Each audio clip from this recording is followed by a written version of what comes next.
on For the Record. With a year left in office for the governor and only a few months left in session for lawmakers, Evers is unveiling his 2026 priorities. Things are simply not affordable, and paychecks aren't going as far as they used to. But Republican leadership and the governor are at odds over property taxes. We're breaking down the disagreement. Plus, the first floor session of the new year. We're taking a look at the consequential legislation now moving to the Senate. And later, campaign finance reports were due on Thursday. We're breaking down what it all means. Which campaigns are doing really well? Which candidates are doing really well? And there's only a few things you can look at right now. One of them is how much money do they raise? That's all coming up on For the Record. Tough questions, real answers. Wisconsin's political conversations start here.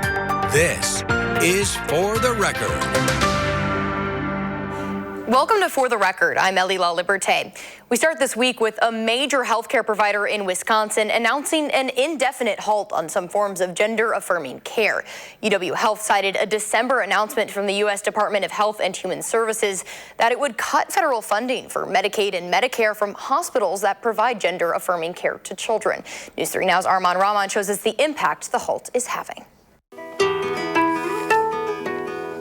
It's very cathartic. 17-year-old Lucy Hale self-learned classical guitar during the COVID-19 pandemic. Around the same time, the song of Lucy's life built to another verse. So I discovered I was trans, like in 6th grade-ish. After socially transitioning with new pronouns and a new name, Lucy took the next step at UW Health's Pediatric and Adolescent Transgender Health, or PATH, clinic. About a year and a half ago, I started HRT. But as soon as the chorus seemed to start, the melody ground to a halt. Lucy's family was notified Tuesday UW Health is pausing gender-affirming care for patients under 18. Lucy won't be able to get her meds after this week, an anti-androgen to block testosterone and estrogen.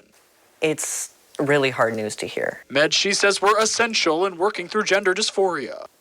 It is a diagnosable and very real problem. It's not just a mental illness. It is something that has a cure, and we are preventing kids from accessing that cure. And I think that's just wrong. A cure that can't be easily interrupted, advocates with Fair Wisconsin say. All of those things are age appropriate and also very time sensitive, right?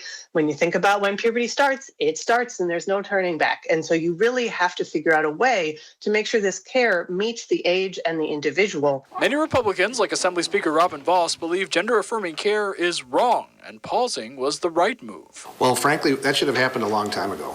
It's not gender-affirming care, it's truly gender mutilation. It certainly doesn't feel like mutilation to me. It's starting to feel like, my body is reflecting who I am on the inside. So what comes next for young people like Lucy? Lucy is turning 18 soon, so we'll be able to continue hormone replacement. I'm one of the very few lucky ones. And continue strumming to her own rhythm. You feel like you can actually be who you really are. We reached out to UW Health, who sent us a statement. It reads in part, quote, UW Health is committed to providing high-quality, compassionate, and patient-centered care to our patients and families, including LGBTQ plus patients. We recognize the uncertainty faced by our impacted patients and families seeking this gender-affirming care, and will continue to support their health and well-being, end quote. Affordability is the key issue for the governor in the new year. In this letter to members of the state legislature, Evers lays out his 2026 agenda and priorities. His requests are a bit of a tall order as lawmakers are set to break in March for the year. Under this proposal, we can make sure the average homeowner will not see a property tax increase, period. The governor urging the state legislature to approve $1.3 billion in property tax relief. To prevent property tax increases for average Wisconsin homeowners and help lower property taxes for working families, veterans, and seniors across our state. The governor says it could be done by buying down local levies. Evers is blaming the increasing property taxes on a lack of state funding for schools. In 2024, a record number of Wisconsin school districts asked voters to raise the levy limit to fund public schools. That has consequences, folks. If we don't do something, we will be in a world of hurt. But this isn't a new request by Evers. Republican leaders declined to make property tax relief part of our negotiations in the last budget, insisting on focusing on income tax cuts instead. But Republicans blame a move Evers made back in 2023 for rising property taxes. Here's Assembly Speaker Robin Vos in a year-end interview with us last month. So we're hoping to come back in January by addressing that 400-year veto that Governor Evers was proud to sign. That partial veto cemented school funding increases for 400 years. Now, Republican lawmakers are working to stop governors from using their partial veto authority to create or increase any tax or fee. We need to fix it.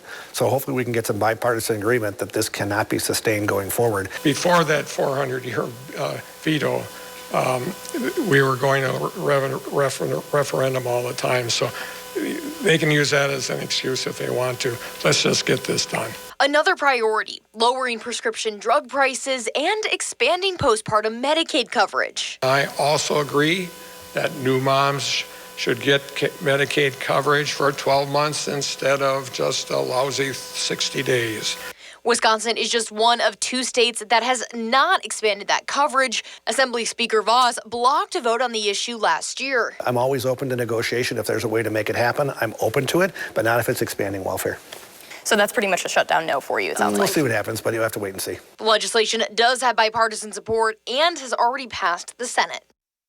Now, during that Monday press conference, Evers was also asked about ICE enforcement in Wisconsin after his Lieutenant Governor, Sarah Rodriguez, proposed banning federal immigration enforcement actions around courthouses, schools, daycares, and other locations. Evers questioned if that can or should be done. Banning things will absolutely ramp up the actions of our folks in Washington, D.C. They don't tend to approach those things appropriately, and so we're very, very vigilant. I'm not sure that we have the ability to do what the Lieutenant Governor is doing or want to do. Now, Lieutenant Governor Sarah Rodriguez is running for governor this year after Evers decided against seeking a third term. And as the governor unveiled his plan, the state assembly held its first floor session of 2026. Items that now head to the Senate include a bill that would suspend pay for judges accused of judicial misconduct. That bill came after former Milwaukee judge Hannah Dugan was found guilty of obstruction in December for helping an illegal immigrant avoid federal immigration enforcement agents. This bill would ensure that if a judge decides in the future that they are above the law, while that process is being adjudicated, they will not be paid with taxpayer money. That's what this bill is about. It's simple, it's clean. The bill would ensure that if a judge is found innocent, they would receive back pay. Another bill that passed the state assembly would put laws against grooming on the books for Wisconsin. Grooming is when an adult gains trust of a child for sexual manipulation and abuse. Under current law, only child enticement is a felony, but this legislation would define grooming as a series of actions made with the intention to condition, lure, or entice a child for the purpose of engaging in sexual activities. I think it really helps society see and children see that those behaviors are strategic and purposeful. And it'll help all kids to be able to identify that and to know that those behaviors are a crime. If passed, being found guilty of grooming would carry up to 10 years in prison and a fine of $25,000. However, penalties could be increased if the violation involves more than one child or if the child has a disability. Also this week, Republicans moved forward with a clawback of what they see as an overreach by the governor. Assembly Joint Resolution 10 would ask voters to approve an amendment to the state's constitution that would ban the state from restricting gatherings in places of worship in response to a state of emergency, including a health emergency. It's in direct response to the governor's stay-at-home order during the COVID-19 pandemic, which forced non-essential businesses to shut down and limit the size of indoor gatherings, including worship services. What part of never infringe the right of every person to worship Almighty God according to the dictates of their conscience did Governor Evers not understand? I don't know. I don't get it. The joint resolution passed the Assembly 56-43 to place a constitutional amendment on the ballot. The legislature needs to approve it in 2 consecutive sessions. Republican lawmakers approved it in the last session. Now, if it passes in the Senate, it'll be on your ballot in November. And Tuesday's floor session was the first since 2007 that was not covered on Wisconsin Eye, our state's version of C-SPAN. Wisconsin Eye went dark in December after fundraising issues. In its absence, lawmakers have begun enforcing a rule that states only approved personnel, like credentialed media, can record hearings. On Tuesday, Democrats called for state action and bipartisan work to bring Wisconsin Eye back. Without it, mistrust thrives and multiplies. At a time when we need to be building trust in state government, when we need to be demonstrating that government can and must be a force for good, this is a step in the wrong direction, and it erodes the public's trust in this institution. Over the last week, this has been clear with the significant number of committee meetings that we have seen the majority party schedule, and there's been no coverage from Wisconsin Eye of those committees either. Roughly 90,000 Wisconsinites rely on tips as part of their pay, and that could soon go a little bit further. The no tax on tips bill passed the Assembly on Thursday. To mirror the federal bill, the state no tax on tips bill allows you to deduct up to $25,000 on reported tips. However, the bill still has to get through the Senate, get signed by the governor, then the Department of Revenue has to get it on forms and tax software. People are likely to have to amend their 2025 taxes sometime far in the, well in the future. And the reality is that that's a lot of work. And a lot of people are going to not end up doing that and losing out on this tax saving. Both the federal and state versions of the no tax on tips bill are set to expire in 2028. And next on For the Record, the numbers are in. We're breaking down campaign fundraising efforts when we come back.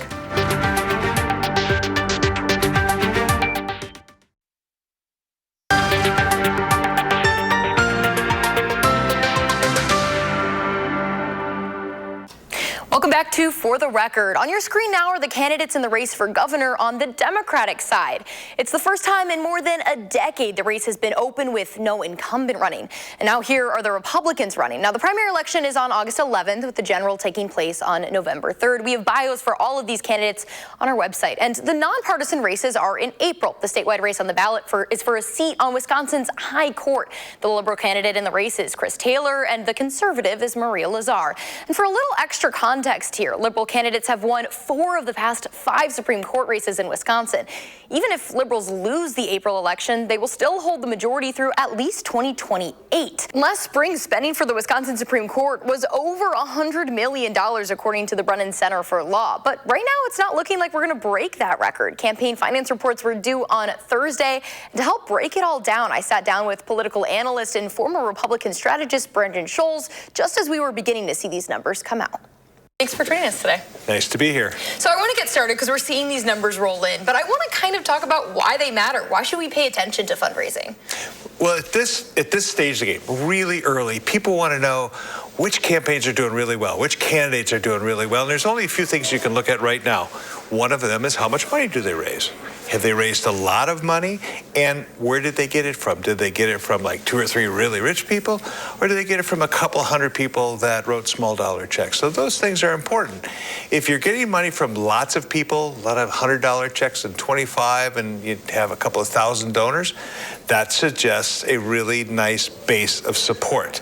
It also means that those people will continue to donate. So small dollar donors are known for writing a $25 check and another one and another one and another one between now and the election. So that's good to have that base. For those that write big checks, $10,000 checks, they're limited to how much they can write. So you have to find more and more and more of those donors. So how much money you raise, not only in the very beginning like we're dealing with now, but throughout the course of the campaign, that's one of those metrics that people just look at to determine how well you're doing and if you're being accepted. So let's start. We're going to break down these races for the spring and then for the fall one. So I want to start with the Supreme Court election and talk about the disparities we're seeing in numbers here. Kind of break down what we're seeing, what it means. Mm-hmm. Well, first of all, the last race was $110 million by both candidates, and the one before that was $55 million. So those big numbers are out there.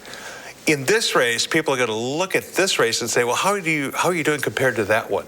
This is a different dynamic because the majority is not in jeopardy for the liberals, and the conservatives can't win it. So they're going to have to figure out how to stay in the game. What you're seeing now is the liberal candidate, Chris Taylor, has been very successful raising money, a little more than $2.5 million. Maria Lazar, the conservative, has gotten into the race late. So that impacts how much she can raise. But to date, I think it's been about $250,000. So there's a disparity there. So people are going to look at that and go, boy, oh boy, how, this campaign is really going to have to get moving. But remember what happened in the last race, too. A lot of outside groups came in and spent their own money. They didn't talk to the candidates. They came in and did their own ads. They did their own voter ID. They did their own turnout. That's going to happen, I should say. It could happen again. It has a history of happening. So not only is it the candidates' money, which we know there's a discrepancy in there, but also the outside groups, and how much are they going to come in and spend? We don't know that yet. So it's not a done deal. It's not a done deal, but I think, if you haven't raised money early on when you got into the race, did you excite people? Did they see you get in the race? They go, oh, I want to support that person. So it's still early. This is all this fall. You had the holidays in here and everything. But in the Supreme Court race, that's an April election. So there isn't much time now between now and April. There's no primary because it's just the two. They're going to have to step up the game and raise some money because otherwise there's just no other way to get around it. Well, let's talk about the governor race now. Sure. I think that's kind of the big talker, especially with so many people in the Democratic primary field. Does this kind of give us an idea of who's starting to pull ahead? It's interesting to see what early money is coming in. We haven't seen it from everybody, but you've seen some campaigns have raised, $1 million, $900,000, $400,000. And I think that's pretty significant in a 10-way primary. You look at the top 3 or 4 campaigns and how much money they've raised. We don't know what Mandela Barnes has raised, but we know that Joel Brennan raised, $500,000 or so. We see David Crowley has raised $900,000. You've seen what other campaigns have raised. Those are all good starts, especially in a 10-way primary. That's a lot of people. And if you're a donor, you kind of think, who do I want to go to? So it's really incumbent upon campaigns to be able to reach out to people and go, here's why I'm going to win. And this is why I need your check for $100 or $3 or whatever those things are that they ask for. Early money indicates how well a campaign is doing. Is it the candidate asking for money? Is the campaign well organized? Do they have people on the street asking for money? It's all of those things. And I want to talk, too, about the Republican side of this. Obviously, we just have 2 candidates. Is money something we should be following on that side? Sure, because it's a 2-way primary. When Tom Tiffany got in, people thought, well, he's going to raise some money and, can he push out Josh Schoemann? Well, Tiffany's raised a little over $2 million, is what we understand. But Schoemann's raised $900,000. I think that's going to surprise some people. He raised $400,000 when he started. Now he's doubled that. And so, at least at this stage, when this report comes out, they're going to be, close. And so I think that's going to cause people to watch that race maybe a little bit more than what they thought. Certainly the pressure is going to be on Tom Tiffany to raise more money. And there's going to be pressure on Schoemann. Are people going to be watching to see, is he able to continue that fundraising? That's all we have time for today. Thanks for joining us. Nice to see you. And next on For the Record, why some Madison Common Council members are against expanding the Beltline when we come back.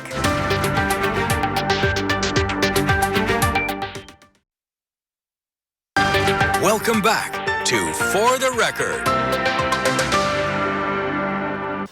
This week, the Madison Common Council discussed a temporary data center moratorium.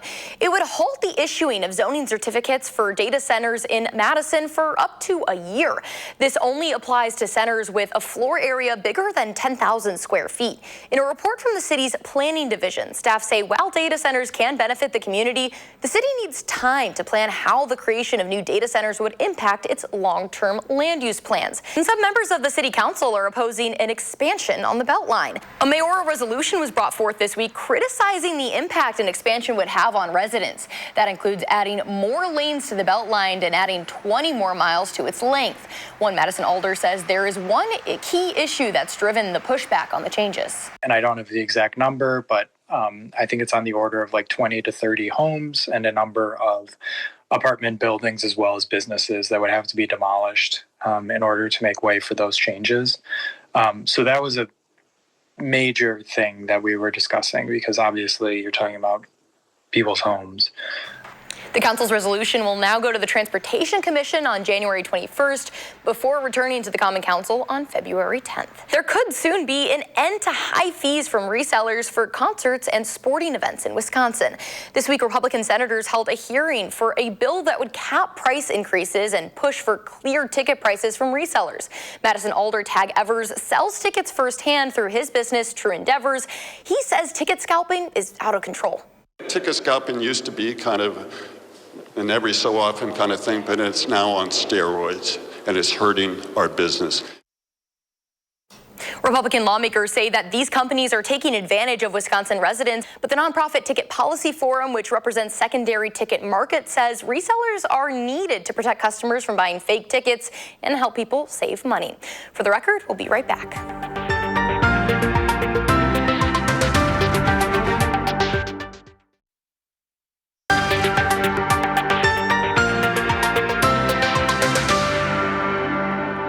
Before you go, the Wisconsin State Assembly unanimously approved that U.S. Highway 12 in Lake Delton should be renamed the Tom Deal Memorial Highway. Deal, who died in August of 2024, became the owner of Tommy Bartlett Incorporated, an entertainment company based in the Wisconsin Dells, after Bartlett died. He began his career with the company in 1967 and became president in 1981.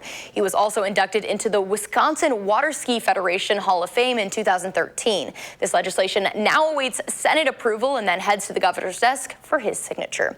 And that does it for us this week. And a reminder, you can watch full episodes of the show as well as expanded interviews on our website, channel3000.com. Have a great rest of your weekend. For the record, I'm Ellie LaLiberte. This has been For the Record.